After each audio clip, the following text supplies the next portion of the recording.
Bonney realizes that Luffy is the sun god NIKA. A new One Piece chapter came out, chapter 1106. A lot of things happen in this chapter, a lot of things get revealed, and I'm not gonna hold you for long. This is chapter 1106.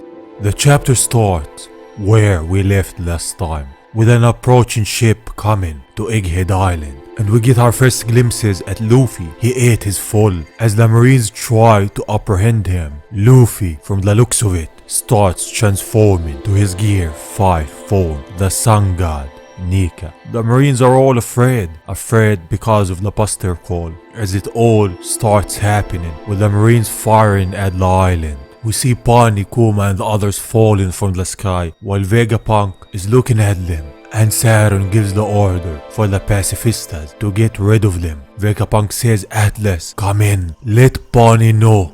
She looks at Bonney and tells her something. Bonney, hearing it, shouts to the pacifistas, "Please don't shoot. Help us escape alive instead." With that order, everything changes. The pacifistas stop while the Marines are just looking at them. The pacifistas turn around and aim at the Marines. They start taking them out. They're sinking the Marines' ships one by one. A lot of Marines are falling to the sea. The tides have turned now. And it's all because of Vegapunk. He says, "Bonney, there's one thing that keeps me up at night.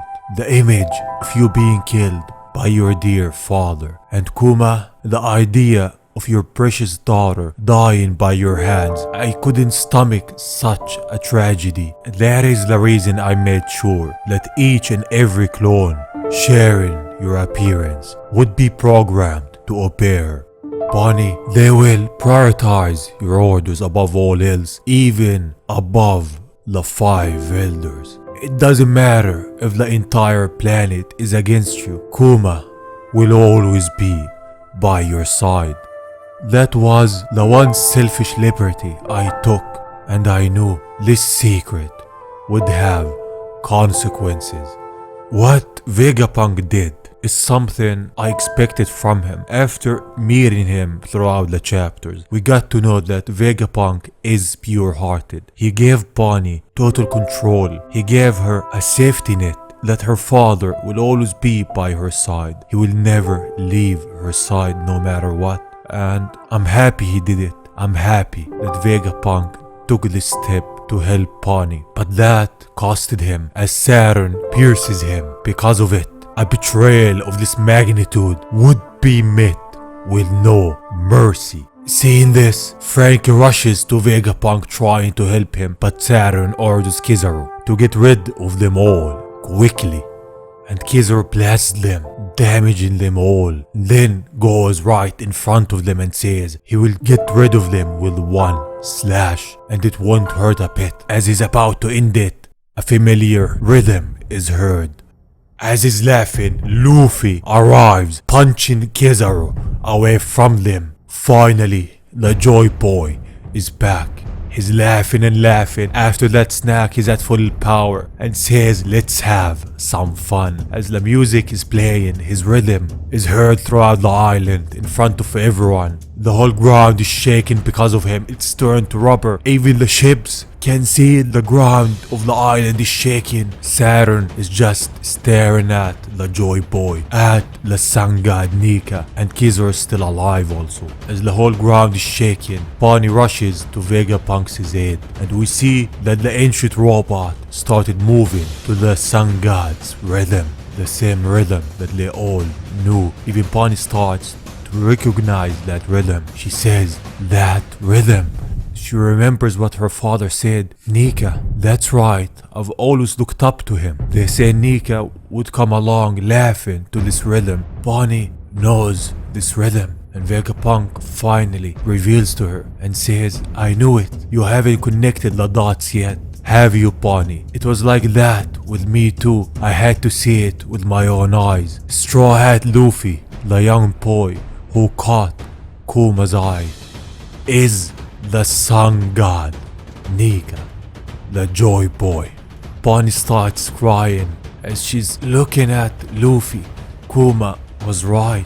A buster call isn't a problem for him. People all over the world have been waiting his arrival for hundreds of years. Bonney's just staring at Luffy, the same Luffy, realizing that the stories she heard when she was young were right, that the sun god does actually exist and has came back to help the people in need. This is the legend and the story that Kuma always believed in. He always believed that one day the sun god will come back, that the sun god will appear, and when he does, he will help people with his rhythm. He will make them laugh. When he saw Luffy, he realized that Luffy was that god. He was the JOYBOY. And Bonney now realized that Luffy is him, is the sun god NIKA. She finally understood what her father was talking about the god that will give people laughter, that will help them become free. She knew at this moment that Luffy is the sun god NIKA, the JOYBOY. And I'm happy that what Kuma always believed in, the thing that made him push through in his life, has become a reality and now is in front of his eyes. As now the ship that we've seen in the previous chapter appears in front of our eyes. It's a big ship beside the battleships of the Marines. The battleships of the Marines look like ants beside it. They say an insanely big ship has arrived. They are the giant warrior pirates, but they have been dismantled 100 years ago, the Marines say, and they aren't stopping. They're pushing through to all of the battleships.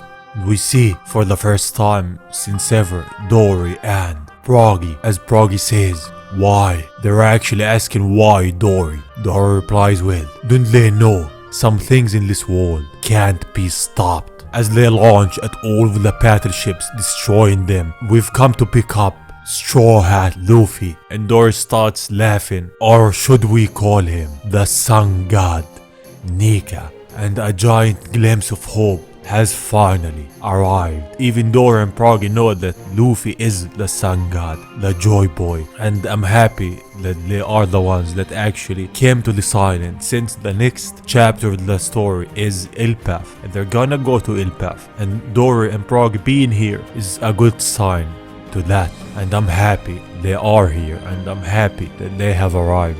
And they actually know that Luffy is the sun god. This just shows how much impact Luffy has and how much impact the sun god has on people, how it changes them, how it gives them hope, courage, and changes their lives. And this is the end of the chapter, but I'm interested in seeing the new clash. Now Luffy in his Gear 5 form is gonna clash with Saturn, and I'm just predicting this now, he's gonna win it, since we have 5 elders and this is the first one to fall. And they always said the events of the Egghead Island will change the world, and the fall of one of the elders, in my opinion, should be it. Should be the signal that the world is actually changing, and that the JOYBOY, the sun god NIKA, is here to spread freedom and laughter to the ones in need, to save the people that they need him, and to give hope to the ones who are hopeless. This is who Luffy is, and this is who the sun god is. And in this chapter we saw a lot of things, but one thing that I'm happy it happened. Bonney finally realized that Luffy is the sun god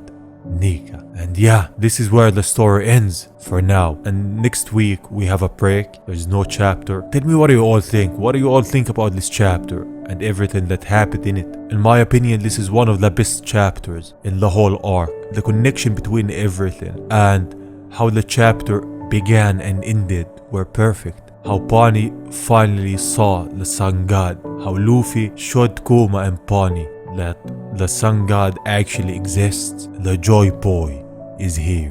What do you all think? Tell me in the comments. Leave a like if you enjoyed. And yeah, I will see you on the next one. Bye bye.